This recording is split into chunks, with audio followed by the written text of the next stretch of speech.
tell a quick story about how I jumped in Lake Michigan. I was talking to Andy and Eric outside about it, in the freezing cold of a Cleveland winter, discussing the snow and all that.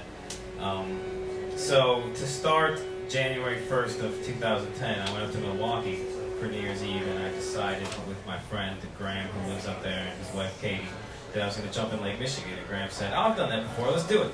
So on January 1st last year, we ran up to the lake, probably about 10 o'clock in the morning, and we parked the car maybe 3/4 of a mile from the jumping place where they had everyone set up their tents and their grills, and there was an EMT there, and it was just me and Graham, and we started walking from where we parked to the lake, and we both threw up from all the drinking we'd done the night before, and we said, this is a bad idea, because one of us is going to have to drive home.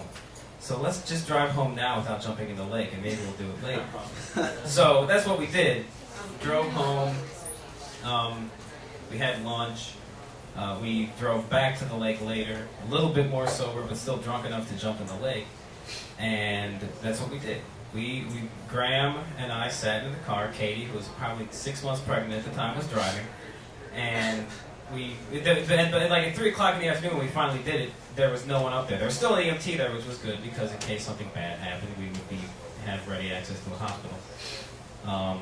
And that's what we did. We go up there in the afternoon. It's easier to get into the lake on the rest. We parked probably 50 yards from where we were jumping in, so we were able to get back in the car again. But we laid towels out, and we got down. We had bathing suits underneath all our sweatpants and everything. Threw the towels down, got undressed, and stood on the towels and looked at each other and said, "All right, let's jump in the lake." And really, you don't. The story takes about 30 times longer than the whole actual jumping in the lake took, because you don't take all your clothes off and stand butt naked on the shores of Lake Michigan and think about it and say, "You're jumping in the lake." No, what you do is you take all your clothes off, you look at each other, and you go, and you just run. And I remember I was standing on Graham's left at the start, and he was standing over here. And by the time we got out to the water, we were crossed. And it was one of those things where you just run. It's like, let's go. You run, you go. Make sure you're not slipping on any ice, tripping on rocks, whatever. You're in the water. Once you hit the water, you just keep running. And I remember looking over, and Graham was still standing. I'm like, I'm going to keep going. And I look over again. He was still standing. I'm like, keep going. I look over. He was under. All right, I'm going to go under. Because I'm going to stand up longer than he does.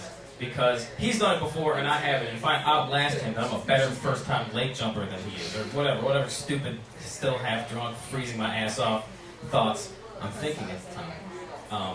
So he goes under, and I go under. I dive down. Jump up, because it is fucking cold. I was already cold because I was naked standing in Lake Michigan. But when you go under and you're all the way under. I made sure I went all the way under, because otherwise it didn't count. I got under, I jumped up. My glasses fell. They're down here. I reached down and I grab out. I felt like a wide receiver in the end zone in the Super Bowl, catching the winning touchdown pass because my glasses were not lost in Lake Michigan. I'm honest to God, holding them like this. I go, put them back on, and I turn around and I run. And I feel like I'm running in slow motion, like the old videos of Babe Ruth rounding the bases, where it's like they film it slow but they play it fast and it looks really weird. That's how I felt I was going the whole time. And also every step felt slower and slower because I was realizing how freezing cold I was, like near death. And I just kept going. And once I hit the shore out of the water, I realized, all right, there's no more water around here. But then I look at myself, and all the water that's on me is starting to freeze. And I feel like I'm turning into the abominable snowman. Like it's clinging to every pore and follicle, and all that water is turning into snowballs and icicles, and I start slowing down. I felt like a cartoon, like freezing and coming to a stop.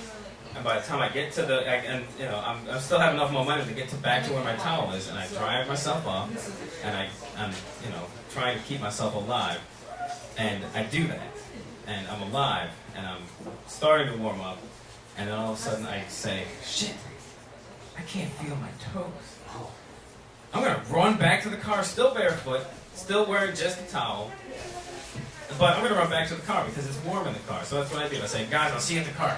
And I run back barefoot over concrete and pebbles and sand and all the rest. And I get in the car, And I still can't feel my toes, but I don't tell anyone because I think, well, they're not black or blue, they're still kind of pink, so they're alive.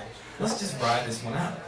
And then we drive back to Grandma Katie's house and we get in the shower. Like we not all get in the shower, but we take turns in the shower. That would have been a good story. Yeah, it would have been a great story, but it would have ended a little bit differently. Go with that. And we get back home, and Graham says, "I'm gonna be running the shower." And I say, "All right, well, you're my host. I'll graciously defer to you. You go take the shower." And he goes up there, he warms up, and he says, "Katie, you should see how small my dick is." And she says, "Oh, well, it can't be smaller than usual." And then I started to feel my toes again. That's all. Thank you very much.